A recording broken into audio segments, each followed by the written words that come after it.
Welcome back to episode 308 of the Bad Taste Video Podcast. I'm Mike. I'm here with my man Grizz, and we're getting pretty metal this week. Some metal horror with another possible anthology. But first, let's hit that intro.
Danny Filth as the man. Fucking go off with it. The drum and bass in this fucking movie is pretty good. I'm not gonna lie about that. That shit fucking rules. It's funny because it's like this movie's from. By the way, it is Cradle of Fear from 2001, and it's funny because the music sounds like it's from like the late 90s, but I guess like 2001, it's still there. But this is a film from the UK, right? Alex Chandon. Known for Drill Bit and Bad Karma. Bad Karma. Friend of Jim Van Bebber. I have this really cool tape, actually. It's a promo for Bad Karma Drill Bit, and it's got like handwritten little label here that has like the address for their old office.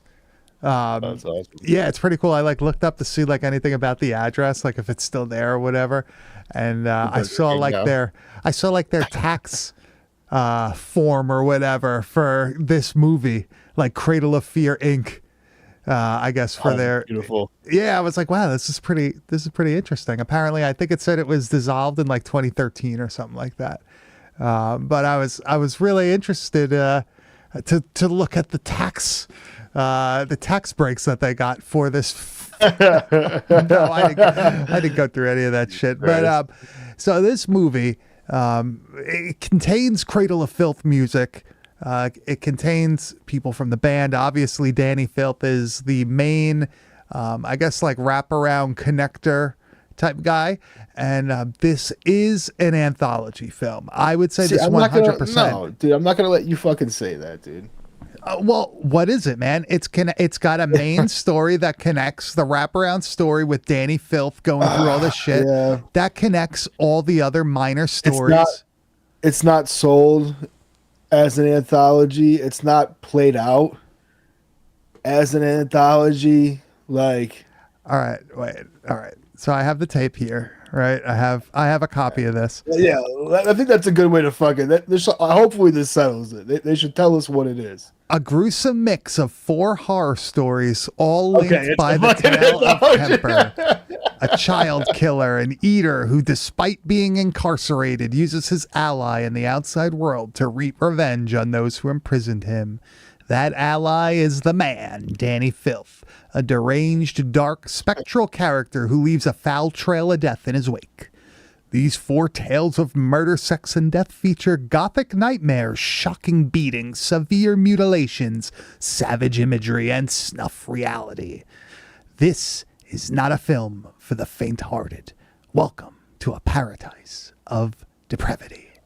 Yeah, okay, it's an anthology. There it is. Boom. All right. I also, dude, I have a fucking real tough time calling anything an anthology that's fucking 2 hours long. This is like long. It's long. It's a long movie. It's a long movie. I agree with that. That's the problem I feel with it. That like, I would love this as an anthology if it's like, each of these stories was compressed to 20 minutes. You know, there's a lot of bullshit in some of these stories that doesn't have to be there, dude, to really get what's going on and to tell a decent story still. Yeah, this is let's see. I think the shortest one is about 15 minutes long. The dude with the leg. I think that one is about 15 minutes long, and I think that's the shortest. I think the last one is the longest, probably. Mm-hmm. Right. So there's a few stories in this. You have the wraparound, obviously, that we've been talking about with Danny Filth being this like spectral being going around. He's more of like a demonic entity of sorts that's able to influence reality, right? Like a like the djinn, like the djinn from Wishmaster. Like he's able to like warp shit. So, okay, now correct me if I'm wrong, because you seem to dial in on these things a little better than I do. There's the dude that's in jail. Yes, Kemper. Right, who is also a big part of Cradle of Filth lore. He's in a lot of their music videos. He's in fucking her Ghost in the Fog music video and shit. This dude is a killer, right? Yes. Yep. And each of the stories that we're fucking getting are basically about somebody who had a part in getting him fucking locked up. They're kids. He's killing the kids of the people who had a part in him getting locked up and sentenced. Okay, because I was like, all right, like it'd be cool to know exactly how each of these people fucked him. He does. They do say it in the thing when they go down the list, when they find it under the toilet. And like he says, that's like, that was the prosecutor. And like, you were the arresting cop. Like, or everybody that was in one of these stories was the son or daughter of somebody involved in the trial. That is a cool fucking way to wrap each of the stories around. But it's like, I guess that's also kind of the reason why it's hard for me to like look at this as like a true anthology, because usually like each of the stories are very like, I guess the stories are independent on themselves here as well, but it feels like it's all just, it's told in this way that feels like a very like discombobulated fucking movie. It just feels like you're getting all these new characters all the time, and you're like trying to figure out what the fuck's going on with them or how they relate to other things, because there's no like real, start and stop of here's story one, here's story two, here's like, they're very fucking fluid the way the whole thing is told. See, to me, I like that. I like the fact that it's like one just fluid thing. Like, I know it's long, but I wasn't really bored by it for some reason. Like, it could have obviously been cut down. It could obviously have been shorter. Any movie that we watch on this fucking thing could be shorter. That last story for sure could have been. I see. Like, I thought it was awesome. I loved it. I loved the last story. But I feel like the stuff that made it long wasn't necessarily bad. Maybe it was just unnecessary. Like, I feel like it wasn't like some of these other movies. Actually, maybe next week's movie might have some, because they're notorious for it. But like, they just have dialogue and B-roll just to fill time and stuff. And I don't really feel like they did that in this. I feel like everything that was there for a reason. Was it necessary? No, but it did have a point.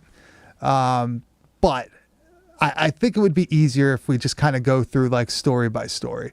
Because it is, as the back of the box said, it is an anthology and everything is different. Everybody gets, dispatched in a different way. So, shout out Anthony Martinez going back to work, man. I feel for you. Get that fucking money though, man. Yeah, man. Fuck, fuck work. Tell him you quit, bro. Fuck him. Yeah, right now. Bad taste says fuck off. Don't do that, man. Don't do that, man. Don't do that.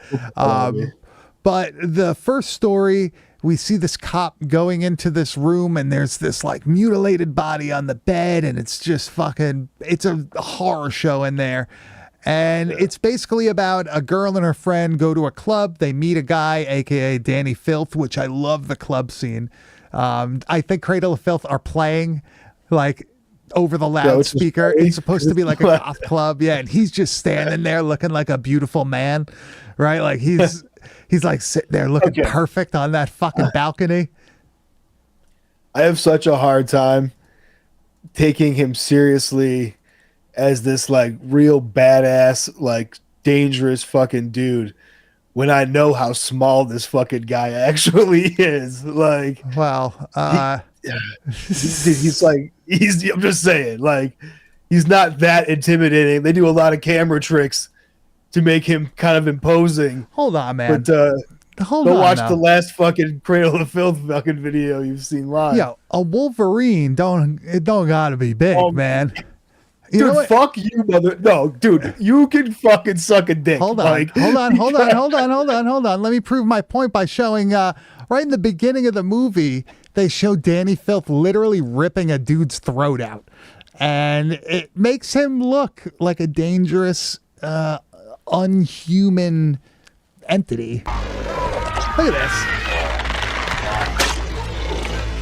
Oop.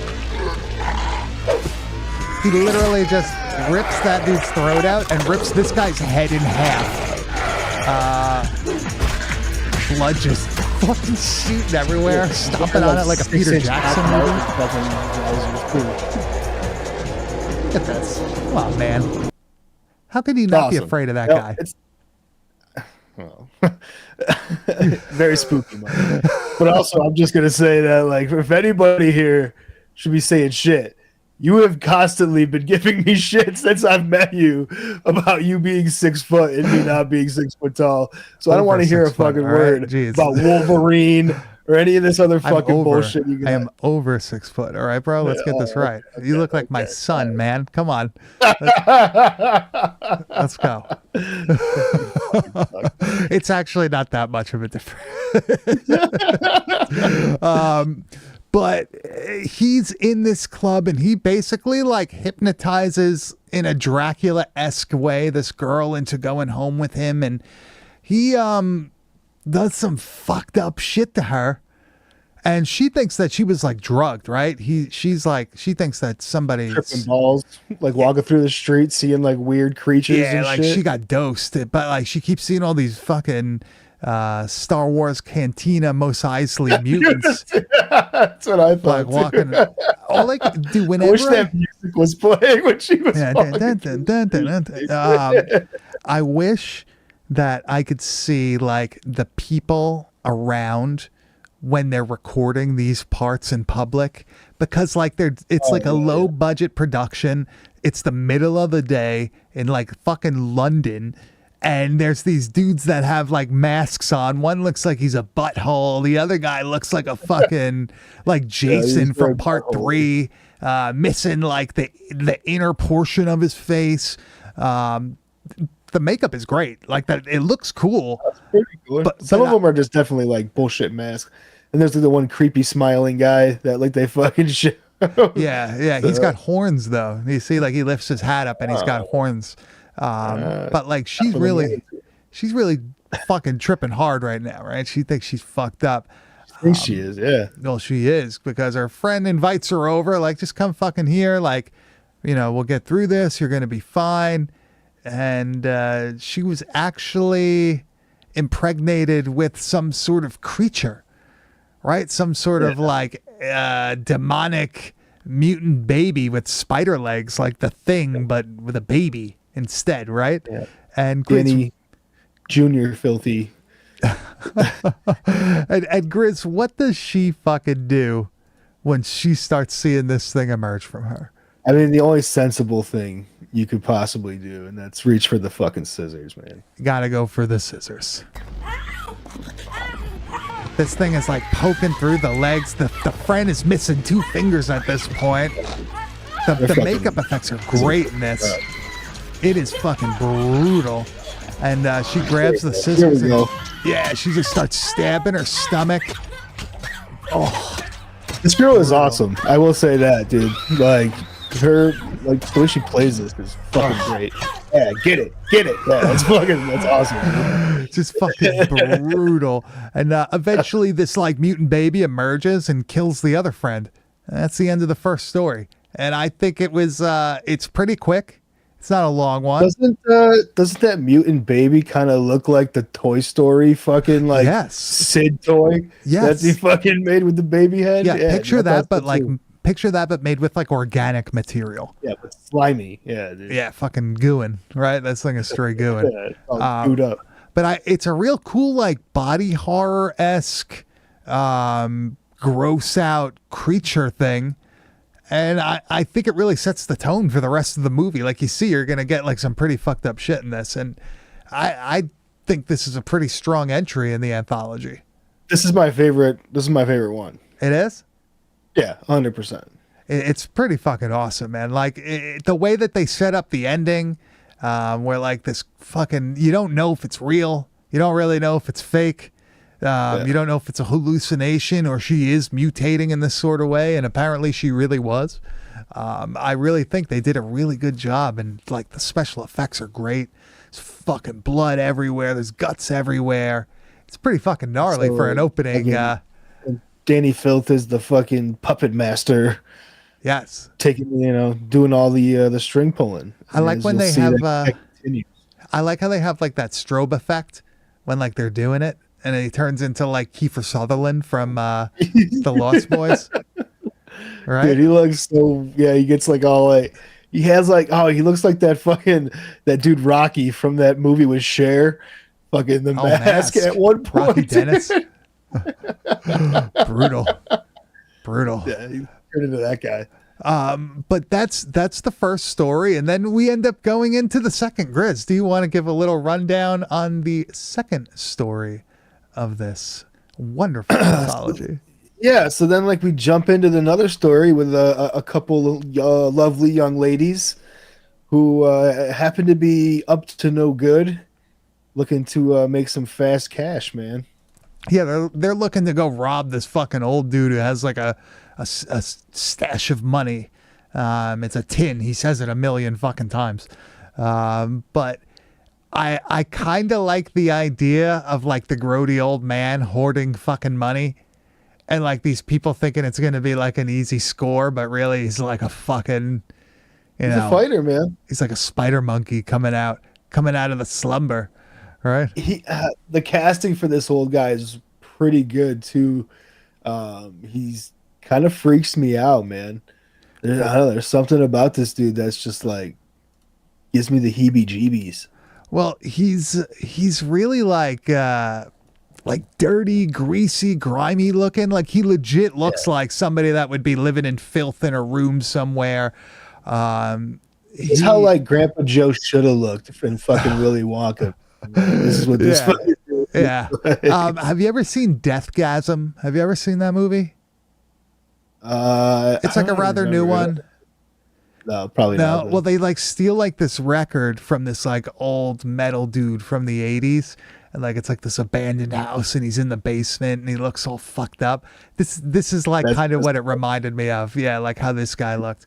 I really do like when they eventually find out that they're not alone in this apartment, that the guy is home. He's actually, I don't know how they didn't realize that this guy was gonna fucking, like he wasn't. You just gonna overlook the fact this guy's laying in a bed? I was gonna say he's just fucking like just laying there, like it's clear as day. They make a but point. Once like the plan goes awry, like the one chick beats the fuck out of him with like a candlestick. Oh dude. Yeah, she went right into action, man. She wasn't fucking around. No, and then he wasn't about to get caught. And then like he gets up. He's a trooper. He looks pretty frail, but he's like a fucking zombie, right? You think, you think he's fucking toasted, man. He's not moving anymore. The one girl like pokes him or some shit. He doesn't fucking move. So then they like, all right, they start counting the cash, and it's a good amount of money. They're pretty fucking psyched on it. Like you were saying, the old dude's a fucking fighter, and he comes back with some vengeance, and he's going for his money. But the girls have other plans still, man. With a lot of money. He's wearing like a white, like mesh Danzig shirt. Where's my fucking tin? He's like choking the one girl. Oh, this is pretty fucking cool. And she stabs him through the mouth. And then in the chest. Oh, in the collar. Imagine getting stabbed there. Like through like your collarbone area. Oh, man. That one will make you fucking... but that's the end for him. Unfortunately, he got robbed by these two fucking idiots. Would you prefer to go under or over the fucking collarbone, dude? Like cut my trap or go into my fucking... I feel like hit my pec more than this soft spot under the trap, dude. Like that feels vulnerable. I would feel better going through the pec area because it's a bigger muscle. That's what I'm saying. Yeah, so maybe it won't do as much damage. I don't know, but that's kind of scary to think about when you... Ouch. Yeah, fuck that. But they get away from this apartment. But caveat, the one girl tells her sister that they went and robbed this dude, killed him and whatnot. You don't do that, right? When something goes awry like this, it stays between you guys. Loose lips fucking sink ships, man. You fucking keep it tight. And this, unfortunately, makes the one girl kill the other because she knows that can't have any witnesses, right? This is it. She blew it. And we have like a creep show-esque moment again in this where the zombified versions of the two victims come back. And of course they have phrases, right? Because with any creep show-esque scene, you have to have like the "Where's my cake?" I think, that's probably one of my favorite zombie scenarios now that I'm looking at it, is like revenge zombies.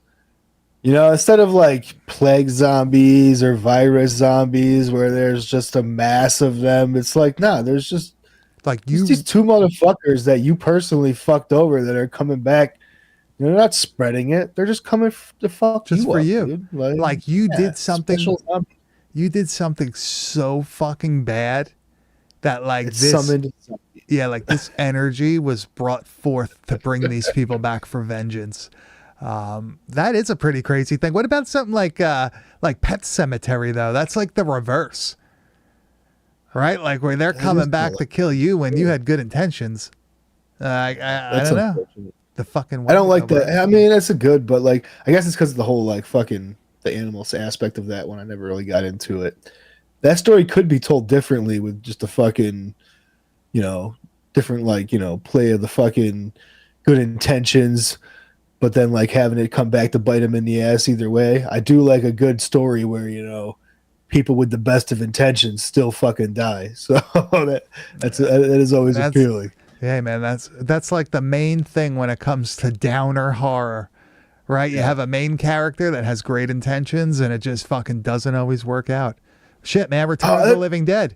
One of the best endings of like, you trying to do the best you can, but unfortunately, it just don't matter, right? There's nothing more that I love than like when a person decides that they are going to like kill off a really important character, or if not that main character, in an unexpected time in the movie. Like you've been watching a fucking something and you're like, wow, this is fucking, and out of nowhere the fucking person dies and the whole fucking movie like shifts gears from there. That to me is exciting. Like that's, everything just becomes so, just so typical and so cliche of like, you're going to watch the fucking hero triumph in the end and all that shit. I think that's why we're into such downer, fucking horror movies and stuff like that. It's different. It's like, you're not watching like a lot classic fucking good guy story. A lot of mainstream shit from the 90s, like when we were growing up. Everything had like a happy ending, really. Like it was very hard. You didn't really, there weren't many downer endings, right? Like obviously in the stuff like the shot on video, low budget stuff, there's always going to be that sort of thing. But like, 8-9-year-old fucking Grizz and Mike. So are everything watching. Always had a triumphant. It resolves. Main character. Yeah. Yeah. Like even look at like Dawn of the Dead, like one of the best horror movies fucking ever made. Like the ending isn't necessarily a downer ending. It's like positive that they escaped the mall and they open-ended. Yeah, but it's not like a downer ending. It's not like fucking Night of the Living Dead. You know what I mean? Where they kill him at the end. Like, that's a fucking downer ending. Like, that shocked me as a kid. I didn't realize the movie was over. You know what I mean? Like, it's like that can't be the end. That can't be the fucking end of the movie. That's my favorite thing. Honestly, like when I'm at the end of a movie and I feel that way, that's awesome.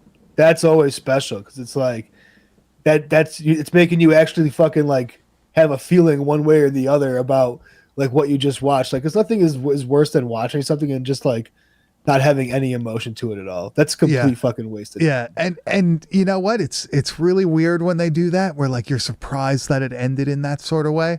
Because like you're not really paying attention to the time and you see it's like an hour and a half already passed.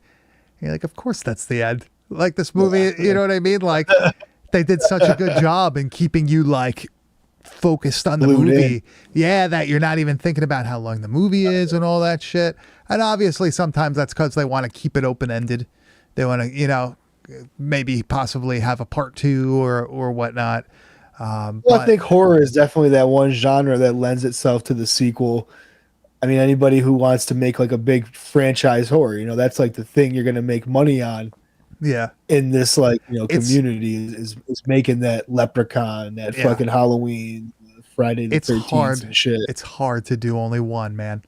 It's hard to do only one. But they're out there like, you know, The Prowler, fucking obviously like we're not going to talk about like the Italian shit, but like Madman, like there's only one. They never made another one. I don't know if it's because it was from a different time where it's like a low budget movie and people didn't want to really be associated with the genre and all that stuff, so you kind of did it and moved on and nobody really wanted to give a shit at that point. But I don't know, I feel like that's like a thing of the past. Like they're always looking to do another one. They're always looking to do, you know, franchises. They're looking to be Saw, you know, release one every Halloween, which, you know, I don't mind watching those movies, whatever, but, you know, sometimes you got to know when it's just beat, you know, and I feel like something like Saw, you're not really going for the story. You're just going to see the fucking kills. So it doesn't really matter.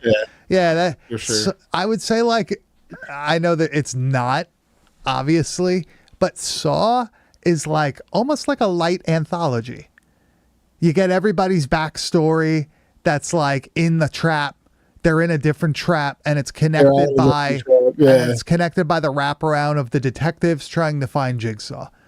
You know what I mean? Yeah, that's true. It is very, if this is a fucking, you know, that one I guess falls in that same category. I mean, sure. Obviously people aren't going to be saying that shit, but like it kind of is, you know? Yeah. I think I saw something that they may be making another Hostel or something. Is that true? Really? That'd be surprising after all this. Isn't there only one, right? Nah, there's like 4 of them. Is there? No shit. At least 3. At least 3, I think. The first 2 were really good. I like the first 2. First one was great.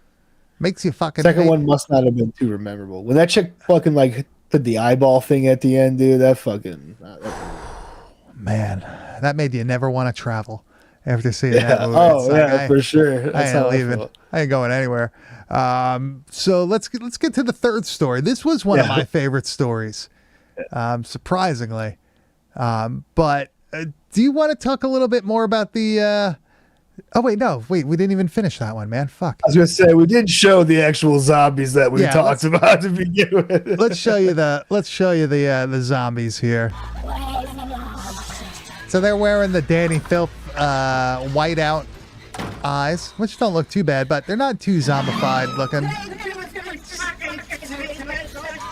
They also have like the vibrato effect that they... Oh, there's...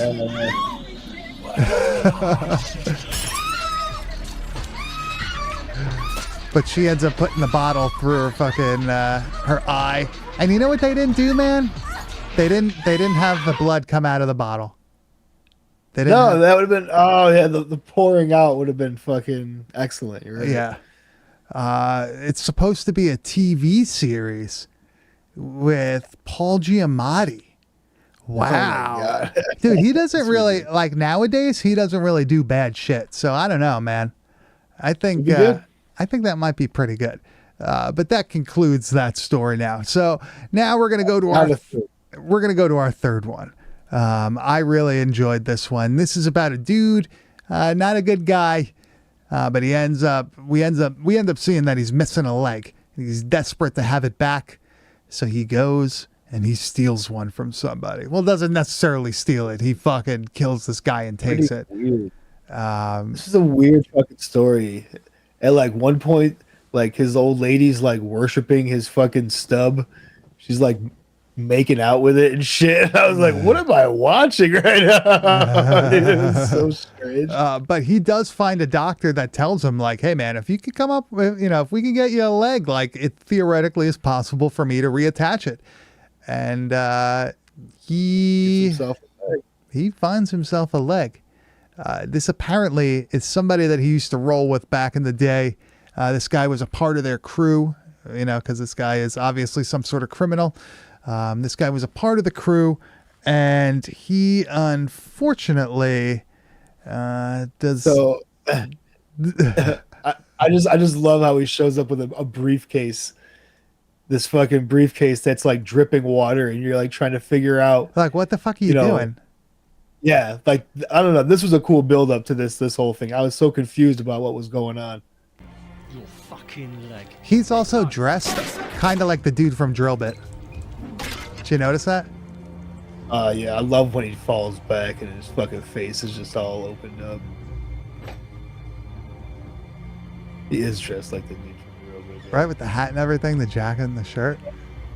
Just the look over there. And he pulls out a blade and he starts going to town on this dude's leg. There it is. And he cuts this guy's leg off and puts it in a briefcase filled with ice.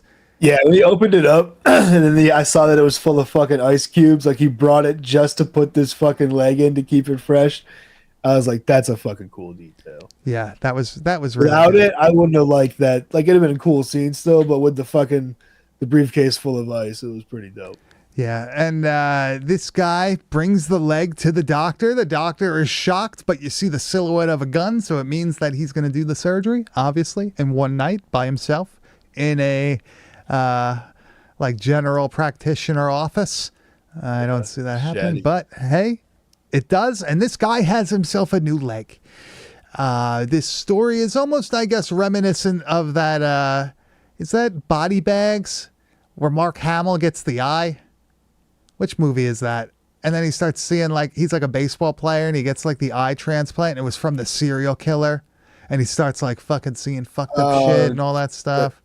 So I can't remember if that's Body Bags or not. Or Tales it's the from Carpenter the Dark movie. Side. Yeah, I think it's that one, right? Somebody in the chat. It also just reminds me of that story from Homer Simpson on the fucking where he has like the hairpiece from the fucking snake. Oh, that, like, and then it like takes over and starts like turning him into fucking bad Homer. But this guy is shown like being, just living a great life. The leg is taking, right? He's able to walk again. They show him doing like the Harlem Shake and like shuffling along and all this shit. And they're going out for a big date, him and his wife, right? Him and his new fucking reattached leg. And boy, do they have something in store for them. He is driving this car, and all of a sudden, it is Body Bags. Nice. All right, I was right. I knew it. Stacy Keach has like that good segment with the hair in that one. I think VHS2 has a story with that same plot with the eye. Yeah, his is like a robot Google eye, right? And he sees ghosts. And they're like, yeah, and like they're able to fucking like fuck with them. But they're driving along, and all of a sudden this leg starts contorting and starts having a mind of its own. Very, very Freddy Krueger-esque, right? When the dude turns into the motorcycle and all that shit, or it's very it's wild. The effect was rough. Not gonna lie, it was rough. But the twisted legs was weird. It was very weird looking. But eventually, this car crashes, and as we saw in the movie Despiser, some CGI is a little rougher than others. Yeah, dude, this is hilarious. So they're driving out of control. They're going through the intersection. Oh, That looked like a picture of a car just going through the intersection. Eventually, they get hit by an 18-wheeler, and it just slides along. And I like how it slides sideways, like a digital asset. But unfortunately for his wife, she does not survive the crash. Her body is badly mangled on a pole somewhere, and the leg is missing. It's like cut off at like the hip bone area. Just fucking brutal. The guy that also car screams moves a like lot. the fucking car in South Park moves. Yeah, you're right, Like, actually. that's exactly how it all fucking works. And this guy, it's not over yet, because when the cops come, when the bobbies show up, he is just going to town on himself with a fucking, is it a screwdriver or is it a knife? It looked like a screwdriver, but I think it might have been a knife. I don't know. We see fucking Danny Phil. Oh, First he's cutting his leg, right? And the guy, like the one cop looks in and just starts puking. And then the second guy comes over and he starts stabbing himself under the chin and the head. It's pretty brutal looking. It's a good effect. Looks really good. But Danny Filth is there, unfortunately for them, and he fucks both of them up pretty badly. Wearing all 20 of his fucking rings that he's fucking Dude, got. how does he eat like that? Right? What the fuck? Does he have to take all of his rings off to have a sandwich? And he's like, okay, back to, or does he use back them? to business. Does he like? I don't know. Just puts bugles on the end of his fucking. That's the closest thing that we could ever like come to being Danny Filth, is putting bugles on our fingers. Putting bugles on our fingers. Yeah, dude. Yeah. So now we're going on to our final, I guess, independent story. And this one actually has to do with the cop. It's his son who turns into a depraved, porn-addicted maniac because of the internet. I really like this story. This is my favorite one out of all of them. Have you decided against showing the cat scene? Yeah, I don't want to show that one on here. I was like, when are we gonna fucking show the cat scene? The only reason I don't want to show it on here is because YouTube may think it's real. Like it looks pretty good. Okay. It looks pretty good. We would know. We obviously would know, but I don't want to fuck with that on here. But Chris, would you like to describe what is going on in the cat scene? Out of nowhere, we see Danny Filth pick up a fucking cat and gut it like into a tray and then eat all of its organs. But he's such a little wiener, though, dude. I can't take him seriously. He's like, the way he's stabbing it and giggling, and I'm just like, oh, dude, yeah, don't like, do that. Dude, he's like an elf, like a fucking imp of like mischief. It's a hellish elf of mischief. He's like a forest nymph, dude. He's just just go with it, dude.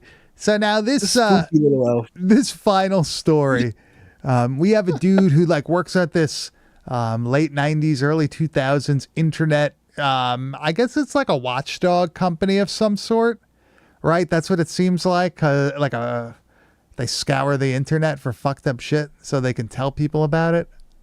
Something like that. Something like that. But this guy is apparently researching. .com, like I was just posting yesterday. This guy is apparently researching this website where people are paying to either watch people get murdered or to direct the murder themselves. It's like a snuff film type website. Yeah. We actually have This is such an interesting con. I took like the clip just because I wanted people to see like what the website was when you first go to it and stuff like that. I thought this was cool to show. Thesickroom.com. You are the murderer. That picture of the dude in the top right corner, the shotgun blast guy. Remember that picture? Yeah. 100%. Welcome to a paradise of depravity. Join members next. It's like, dude, I love looking. Remember when websites looked like this? Oh yeah. We see a guy on a webcam in like a cage, like an animal fucking Jurassic Park pen in a laboratory. But I really like the setup for this. So this guy is supposed to be like working on this for his job, doing some sort of report on it, but it starts infecting him. right? Almost like it becomes an obsession. It becomes his whole fucking life. And you see his like general decline, how his mental and physical self starts changing. It really is a good story. I think this one is so sleep deprived at one point towards the end, dude. I was like, holy shit, this dude looks so unwell. Well, at one point he finally gets the ability to direct the murder and all that shit on the website, right? You like give your credit card info, and then like they give you a price, and that's how much it costs to have them go do this to the person in this cell. And I found the idea of this very cool. The way that they designed the UI for the website with the choices, it was so logical to me that I was like, they really thought about this. Like they really did this extremely well. So this is how it would be in the 90s. Yeah, you had this website. Weapons, hammer, actions, stroke, punch, kick. It was like stab, smash. Then you pick an area: the arms, the legs, the face, the torso. Fucking hammer smash face. They have like a webcam like shot of this dude standing there against the wall, and all of a sudden the hammer comes into the seat and just hits him right in the face, and you see blood splatter everywhere. And this dude's like maniacally behind the computer, like. Yeah, he's like sweating and drooling. Oh, he's drooling. That's what it was. He was like sitting there. I was like, well, something so wet about that scene. I was like, oh yeah, 'cause he was drooling all over himself. Yeah, so this dude ends up becoming completely obsessed with this. He basically sacrifices his life for it. He gets fired from his job, right? He becomes a completely different person. He's an asshole. He like assaults somebody at the fucking job also. It's pretty fucked up when they go to her house and you see how fucked up she is. Like with her eye all closed up and stitched and ugh. But he ends up getting fired from his job. He ends up just becoming obsessed with trying to, every time he goes on the website, they like change the URL after. And he can't get back on. And they show at one point that it looks like he spent weeks in his house trying to find this website again. And eventually he's foreclosed upon. They take all his fucking furniture. They take all his possessions. And eventually he gets kicked out of the house completely. Right? So this is a great like concept. If it was going to be fleshed out for like a full movie, I could see where you'd have enough material to work with, especially like with all the stuff you're describing. But to put all of this into what is a short inside of this anthology is just way too fucking much, man. This story. This is why this movie's fucking 2 hours long, is because you have like all of this like. I want this to be a full length inside of a fucking a feature film, and it's like this could be its own standing movie. All the stuff you just described is great plot points for a full fucking length movie that you could really build on. So like do that somewhere, but like don't fucking make your movie 2 hours long just to put this shit in there, dude. It's too much. I still liked it, man. I don't know. It didn't bother me. You can like it, but you have to. I mean, I'm just saying, like, it's just it makes it very fucking long. This is a Sunday afternoon watch, man. It's a Sunday afternoon watch when you're meal prepping and you got nothing to do, or it's like fucking, middle of January. It's cold as fuck out. You ain't doing nothing. Put this shit on. Oh, I missed that, dude. I missed that. It's coming. We're almost there, man. We're almost there again. Halfway. More than halfway, actually. I was just thinking about this. So we're recording this. It's June 11th. So you got July, August, September, and then October. It starts going down. Go both ways, dude. Yeah, dude, there it is. We're almost there. Super close. Yeah. All right, and you know what? We're being hyper productive this summer, and we'll tell you how when we get to the wide world of metal. But this guy eventually gets so obsessed that he's going to internet cafes and he's trying to scour the early fucking internet, the early web, pre-Google, with like inquiries into the sick room and all that. And eventually he posts something on a message board somewhere, I guess, and somebody responds with, like go to Elm Drive and the mansion at the end, and they'll have answers from a friend. I don't know. That's a good sign. Yeah, I don't know if I would trust that. But he goes to this place and he's met with a little person, which is an interesting addition to this movie. I guess you have to check all the marks. Takes his fucking abuse. This dude's an asshole to him, and like he's just a gentleman to him the whole time. At this point, he looks 100% like he's been shooting dope fucking night and day for months. He looks fucked up. He looks strung out. Thank you for sure. Yeah, his clothes are all dirty and everything.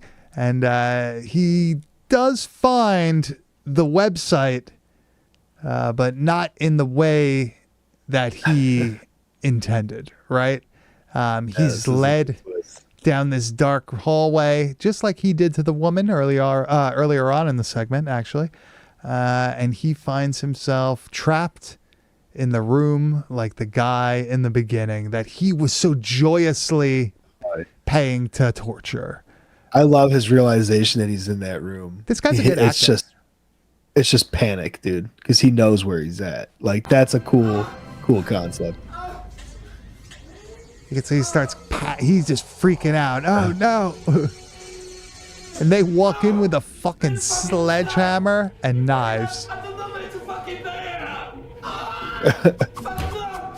This dude's like a ninja with that knife. Butterfly knifing him. Yeah, look, they're just cutting his face up, like just bleeding, there's blood everywhere. The other guy's hitting him with a sledgehammer in the legs and everything. Wild. What a way to go, man. I don't know. What would you do if you were in that situation? Do you think you could take those two dudes? No, they're gonna sledgehammer my legs and then salami my face up. I don't know. I'm done. I would fucking. Away, baby. That guy went out like a turd. There's no way that I would just let him beat me to death like that. At least try something. At least try to run. At least try to escape the room. Depends on the mindset that I'm in at the time. the dude holding the sledgehammer didn't look that big. I think you could take him. I think you got it. I mean, being modest, but I could whoop that guy's ass. But eventually we get the end segment. Now this is the wraparound wrap up, you could call it. Can we start using that? Anytime we cover an anthology, the wraparound wrap up. The wraparound roundup. How about that? Yeehaw. I'll put a cowboy hat on whenever we get to this section. Better if you get me that fucking corny. So this dude that's in the mental asylum that we spoke about earlier, he's like the mastermind behind all these child killings, and he's connected to what's going on right now with Danny Filth. It seems as though he's the one that brought Danny Filth into this world. They seem like they're working on the same fucking team with all this.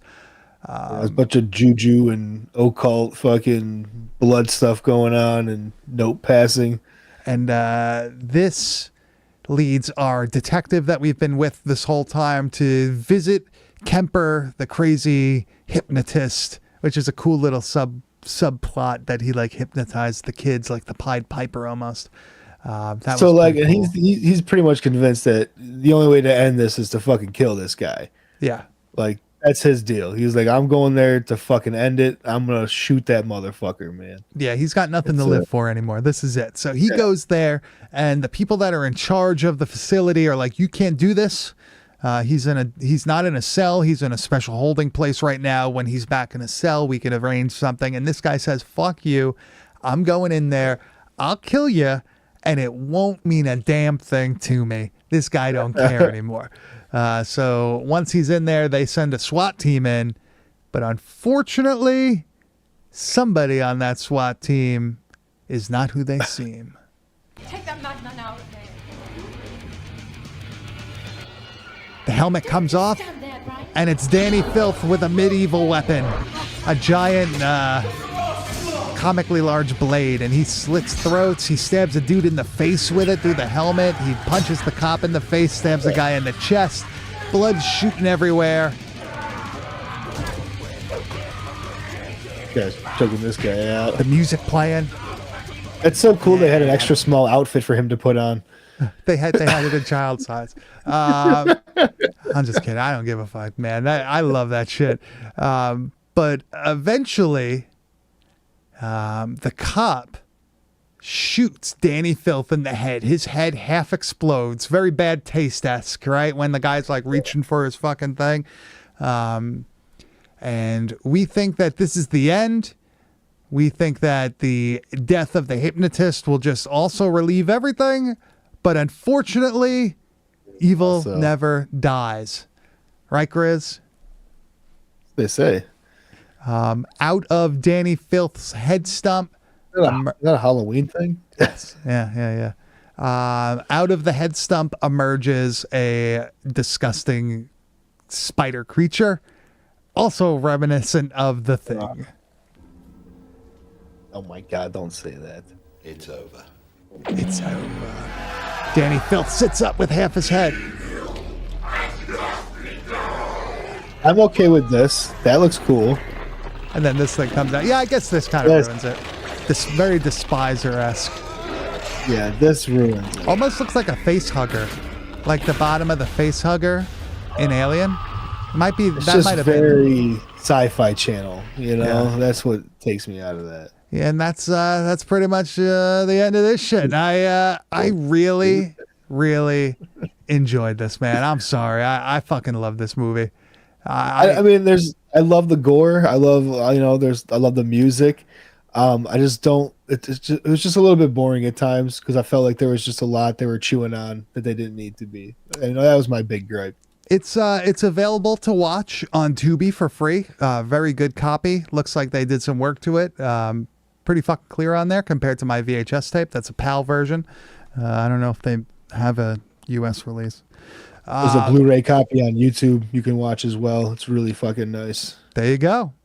So that's Cradle of Fear from 2001. And Grizz, we have a wrap up to our... Oh, yeah, dude. Our Zelensky and Fast and the Furious... what do you want to call it? Music creation thing. Grizz, do you want me to go first this week? Because this is going to be the final thing that we show of these two projects on here. Maybe Grizz will have some more. He may call something else Zelensky down the line, but this is it. This might be putting it to bed, dude. I don't know. We'll see. I think this is also it for R34, I believe. I don't know.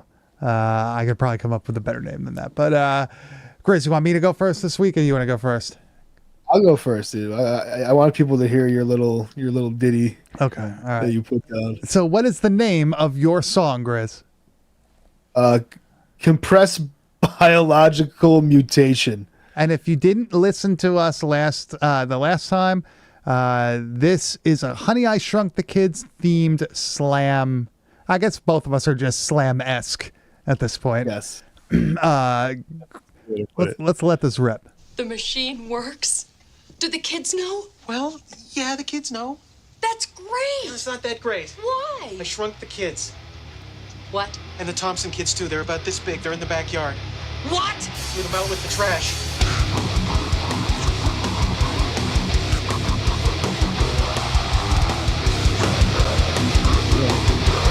I'll raise it up a bit.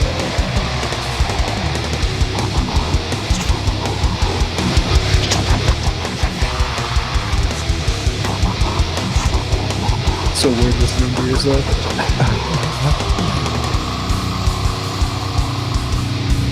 Yeah.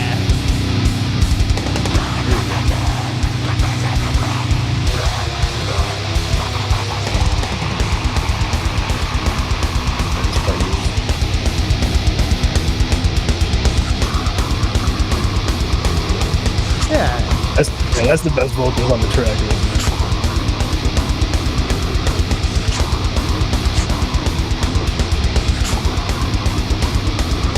About that. Yeah, I love it. When we crashed, my entire life flashed before my eyes. Didn't take too long.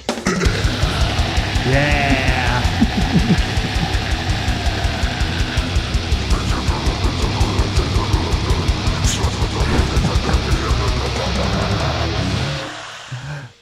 Dude, that was a fun one. I really enjoyed that. You were hating on it before I don't think I did a good job. I thought that was better than last week's, man. I thought really, I thought last week's was better. I'm glad that you hear you say that though. I feel I could put them together now and they'll stand up to one another. No, I really like that. I think you could definitely release that, man. You could definitely do that. I appreciate it. I think you should keep going. It's ridiculous. You should do 3 more. God. Do 3 more and then just release it. And then you can just do whatever you want after that. I do have like a half of one done. There you go. Keep going. So You're almost there. I think I could fucking Now my final 5 is a lot. God damn. My final track by R34 is called "We Hungry," and this is an ode to the Fast and the Furious Part 2, aka Too Fast, Too Furious. Actually, Too Fast, Too Furious, aka Fast and the Furious Part 2. Let your man go, huh? As you can see, I'm lacking on the Drop it, album hell. cover. I want to hear about this, homie. I said forget about it, cuz.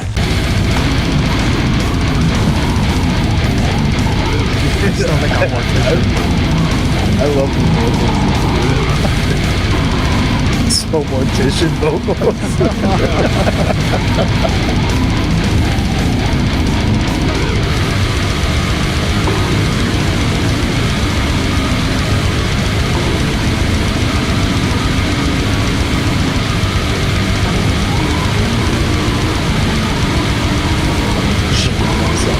It's off the Paul Walker, baby.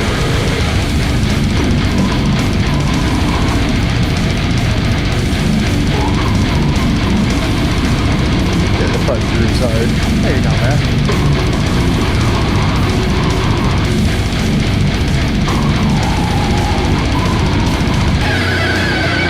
Whoops. Fucking guy.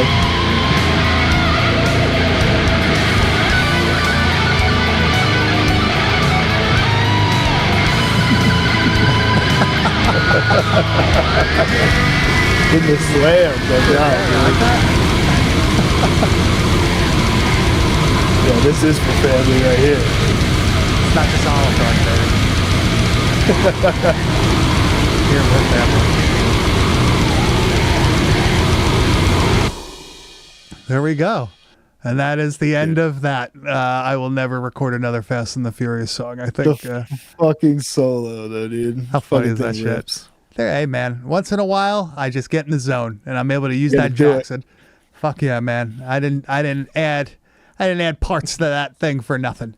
But now we have we think we enjoy doing that. So from now on, every so often, is it going to be every 2 weeks? We don't know. But from 2 weeks from now, we will be doing this. We're each going to give the other person a style of song or really band to replicate, and that song has to be about the movie that we are watching that week. So, 2 weeks from now, it'll be about that movie.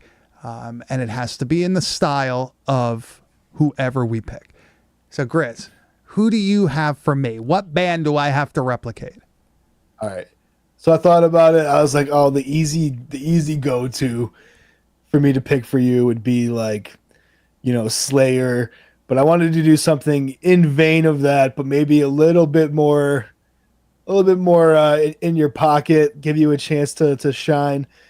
I thought about it hard, dude, and I think I want you to try to emulate a fucking Sodom song. A Sodom song. Okay, I could do that. Yeah. I think I could do that. I feel like you could do that, dude. I think I might be able to do that. And for you, the first thing that came to my mind is I need you to replicate a Hellbilly Deluxe era Rob Zombie song. How the fuck? I know you could do this. I know you could do this. Are you kidding me? I know you could do this. I know you could do this. I will help you if you need help. I know you can do this. Dude, okay. We'll talk. We'll talk after. Yeah. I could do this, but this is going to be interesting. It's okay to not do a full song. I will give you the ability to only do a half song. Give me an intro, a verse, a chorus, and a bridge or something.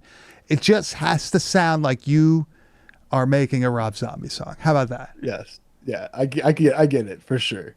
I will attempt to do a full song, though. I will attempt to do a full Sodom-like song. Benny Graves will be proud of me. So yeah, we'll see my Hellbilly Deluxe, swing and a miss. We'll see if that if it comes through. Yeah, we could definitely do this. But Grizz, next week we will be watching Horoscope from 1994, Cemetery Cinema released. Jason Todd Falcon Cook, right? He's the creator. I think he's the creator of this one. Is he? Yep, Jason Todd Cook. Pretty sure. I'm excited. Cemetery Cinema shit. That's always fun. That's going to be on Tuesday at 9 p.m. Eastern Standard Time on our YouTube channel, youtube.com/@badtastevideopodcast. But Grizz, I think that just about wraps it up, right? Yeah, dude, just in time. Just in fucking time. Where could they find you on the internet? You can find me on Instagram at Kane_enabler. And you could find me at Bad Taste Video. And you could find everything we do at www.badtastevideo.com. We have a Patreon if you want to help us keep the fucking lights on and maybe buy us some new guitar equipment. I've been looking at some Marshall amps so I can do some less emulating and more annoying with some physical shit. Because it's really hard to record my Mad Amp right here. I think the old lady behind me might fucking get blown out her window if I start cranking this thing. But I want to thank everybody in the chat for coming. You guys are fucking great as per usual. I want to thank everybody for listening. If you want to see what we're talking about, you can always go to our YouTube channel and watch previous episodes. Unlike Twitch, they actually keep them on for more than fucking 3 weeks or whatever the fuck that stupid shit was. But that's about it, man. I want to thank everybody for coming. I want to thank everybody for listening. We will see you next week.